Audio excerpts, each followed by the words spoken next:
সারা প্রথম দিন যতটুকু পাইছি আমি অতটুকু এক্সপেক্ট করি নাই। ভাপা বা চিতই করতেছি, এটার পাশাপাশি আমি নারকেলের নাড়ু বিক্রি করি। ওর স্পেশালটা হচ্ছে 15 টাকা করে, আর রেগুলার যেটা এটা হচ্ছে 10 টাকা করে। প্রতিদিন বসি না, জাস্ট এক্সামের গ্যাপে বসি। আমার নাম হচ্ছে Sumaiya Akter, political science 22-23 session.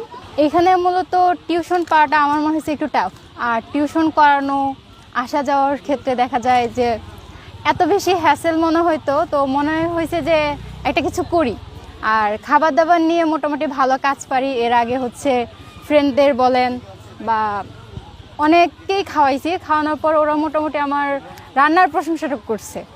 তো তখন মনে হয় আবার আমাদের এখানে শীতকালীন তো পিঠা স্টল দেয়, তো ওইখানে আমি কিছু পিঠা এবং পায়েস করছিলাম, ওইটা খুব ভালো রেসপন্স পাইছি। তো আমার গত বছর মানে যখন একদম ফ্রেশার ছিলাম, ওইটা করার পর মনে হয়েছে